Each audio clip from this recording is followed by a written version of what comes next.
En la ciudad de Toledo, famosa por sus callejuelas medievales y su historia de supersticiones, existe una casa que pocos se atreven a habitar. Su fachada parece inofensiva, muros de piedra, ventanas pequeñas y un portón de madera carcomido por los siglos. Pero en su interior, oculta en el último rincón del desván, descansa un objeto que ha condenado a quienes osaron mirarlo demasiado tiempo. Un espejo.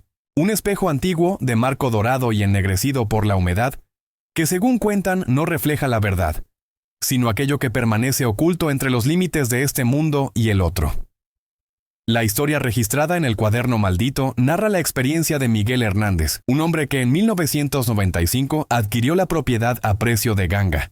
Recién divorciado y con la intención de comenzar de nuevo, vio en aquella casa la oportunidad de restaurar un hogar y quizá también su vida. Los vecinos, sin embargo, le advirtieron: esa casa no trae paz, nadie permanece allí demasiado tiempo. Miguel, hombre práctico y escéptico, rió ante las advertencias, convencido de que eran simples supersticiones de ancianos. Los primeros días pasaron sin incidentes. Miguel pintó las paredes, reparó la fontanería y poco a poco fue llenando de muebles cada habitación. Pero cuando subió al desván, encontró algo que lo dejó sin palabras. Entre polvo, telarañas y muebles cubiertos con sábanas, descansaba un espejo de cuerpo entero, inclinado contra la pared.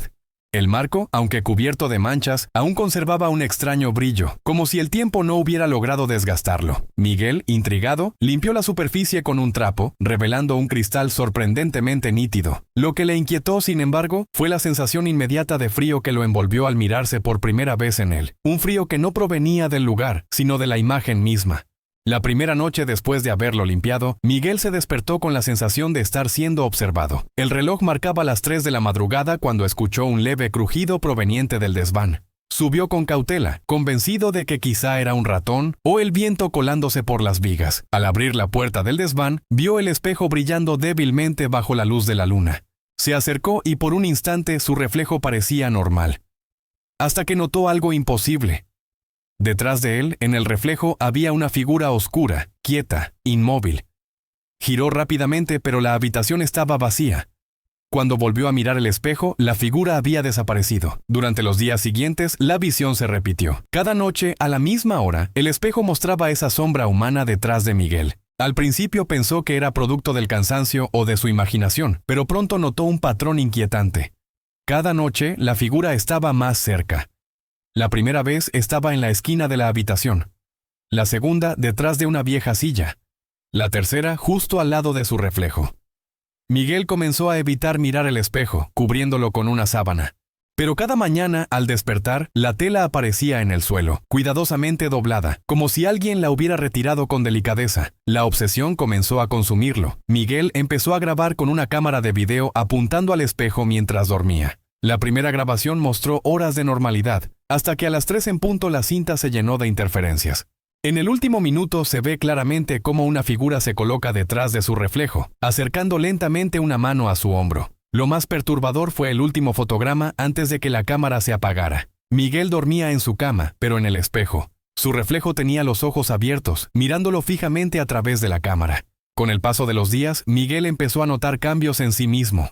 Su reflejo parecía moverse con un ligero desfase, como si tardara unos segundos en imitarlo. A veces, sonreía cuando él no lo hacía, o lo observaba con una intensidad antinatural. Desesperado, llamó a un anticuario para deshacerse del espejo. El hombre, al verlo, palideció y se negó a tocarlo, advirtiéndole que ese objeto pertenecía a una colección de artefactos malditos vinculados a prácticas de necromancia en el siglo XIX. Según el anticuario, el espejo no era un simple adorno, era una puerta. Esa noche, Miguel tomó la decisión de romperlo. Subió al desván con un martillo, decidido a acabar con su tormento. Pero cuando levantó la herramienta, el reflejo en el espejo no lo imitó. En lugar de alzar un martillo, el reflejo le devolvía la mirada con una sonrisa maliciosa, sosteniendo un cuchillo. Miguel, paralizado por el terror, dejó caer el martillo. En ese instante, su reflejo movió los labios y susurró claramente su nombre: Miguel. No lo escuchó con los oídos. Lo sintió dentro de su cabeza, como un eco helado. Los vecinos cuentan que aquella fue la última noche que vieron luces en la casa. Días después, un amigo preocupado lo encontró en el desván, frente al espejo, con los ojos abiertos y sin vida. Lo extraño es que el reflejo no mostraba el cuerpo de Miguel caído, sino de pie, sonriendo, como si su alma hubiera sido absorbida por el cristal. El espejo fue retirado por las autoridades, pero nadie sabe dónde terminó. Algunos creen que fue guardado en un almacén del gobierno. Otros dicen que todavía está en alguna parte, esperando a que alguien lo encuentre y lo limpie de nuevo. Lo más perturbador es que en el cuaderno maldito donde se narra esta historia, en la página final, se describe un detalle que nunca fue mencionado en los informes oficiales. El espejo, según la nota, no solo refleja a quien lo mira, sino que graba cada nombre de aquellos que escuchan su historia, y que al pronunciarlo en voz alta, comienza a buscarlos. Ahora, mientras escuchas este relato, pregúntate, ¿cuántas veces miraste hoy tu reflejo sin pensarlo? ¿Y estás seguro de que el rostro que te devolvió la mirada era realmente el tuyo?